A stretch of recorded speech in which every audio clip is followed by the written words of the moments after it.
Hi, I'm Corey, founder of Neuron. Today, I build a real AI front desk agent for a dental clinic, one that answers calls, texts back missed callers, and books patients. Let's get into it. You rank number one on Google, so why did an AI assistant just recommend your competitor instead? That question is the whole reason SEO and GEO get confused with each other.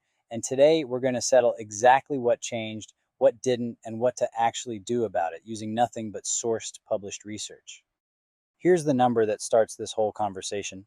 Bright Edge tracked real AI overview citations against organic Google rank for 16 straight months and found the overlap between the two climbing from 32% to 54.5% over that window. But here's the catch hiding inside that same study. Only about 17% of AI citations actually trace back to a page sitting in Google's top 10 organic results. Ranking still helps. It just stopped being the whole game. So here's the short answer up front before we get into the details. SEO and GEO are not two separate jobs competing for your time. They share the same floor, a page that's fast, crawlable, and genuinely about the buyer's question.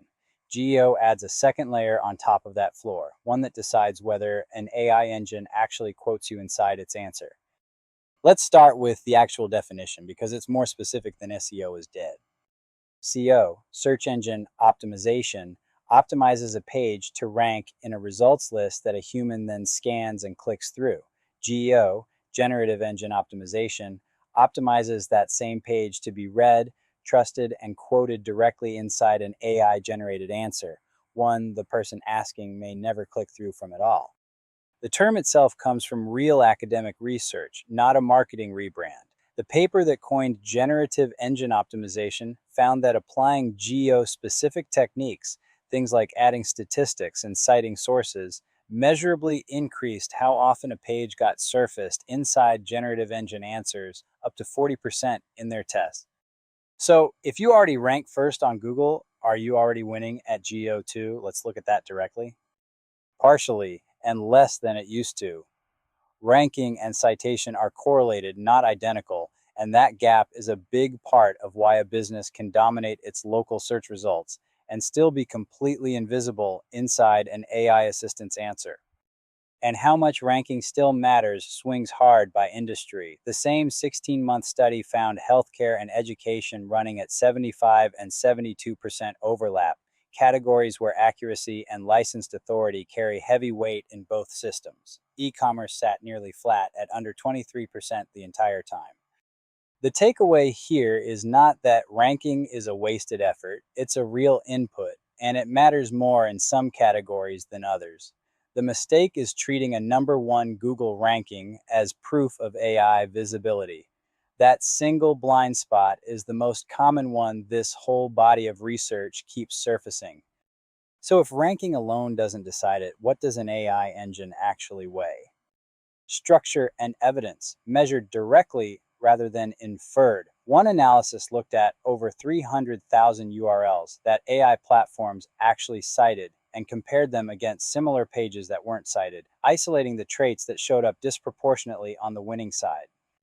The strongest single factor, pages that earned AI citations, showed a 30.6% correlation with stronger expertise and trust signals, what's often called EEAT, experience, expertise, authoritativeness, and trustworthiness.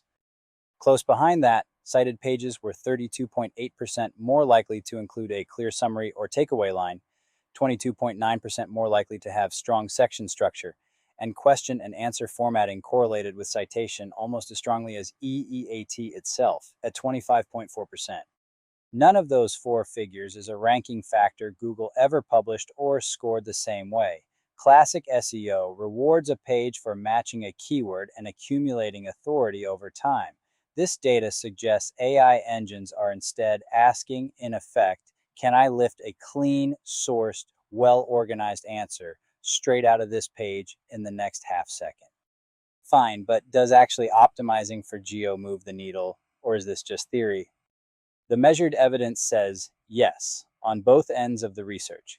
The original academic paper already gave us the up to 40% visibility lift. And separately, this blog's own tracked posts have recorded 5 confirmed real citations inside Perplexity's answers since tracking began, a small but genuine field data point in the same direction.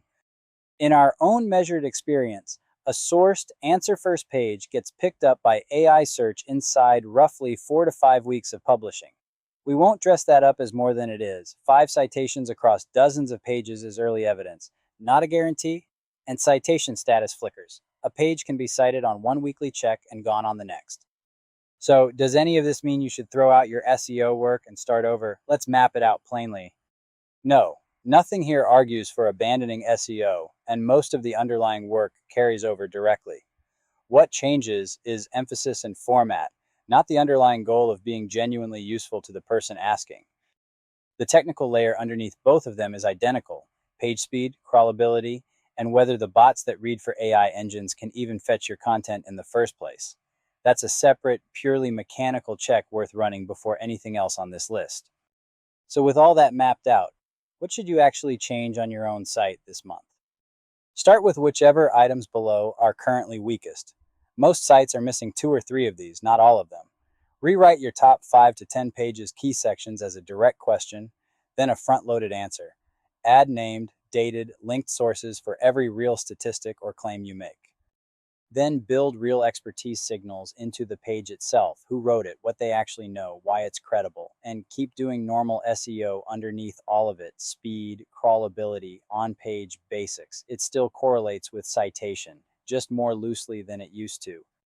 Here's a simple test you can run on any page before you approve it. Pick one sentence and ask, could a stranger repeat this specific, checkable claim to a friend? If not, the page doesn't do its job yet, no matter how good it looks. A few questions people ask once they understand the difference. Is GEO just a rebrand of SEO? Genuinely different, though they overlap heavily. SEO optimizes to rank a page a human then clicks through. GEO optimizes for a page to be read, trusted, and quoted inside an AI answer the human may never click through from at all. If 2 pages say the same thing, why would AI cite one and not the other? Structure and evidence, more than authority alone. An AI engine is assembling an answer under time pressure, and a page that hands over a clean, quotable, sourced sentence wins over one that says the same thing buried in a paragraph. Do backlinks still matter at all? They still matter as one signal among several, but they're no longer the dominant one the way they were in classic link-based SEO. A page with modest backlinks but a clean answer first structure and name sources can outcite a higher authority page that buries its facts in marketing copy. How long before a geo change actually shows up? Based on our own tracked posts, the first confirmed citation of a new page has landed anywhere from about 4 to 5 weeks after publish. Treat geo as an ongoing measurement practice, not a one-time fix you check once and forget. So that's the honest version of SEO versus GEO.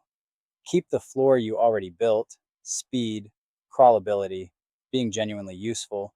Then add the citation layer on top: answer first structure, name sources, and real expertise signals. And measure it the same honest way we do, by whether you're actually getting quoted, not just where you rank. The full written comparison, every source linked, the complete checklist, and the comparison table are all at neuronhq.com/blog/SEO versus GEO. What changed? So picture life after the system. The phone still rings and leads still come in at midnight, but now every one of them gets answered, qualified, and booked automatically. Your front desk stops being a bottleneck and becomes a growth engine. If you want one built and run on your own front desk, book an intro call at the link below. I'll see you inside.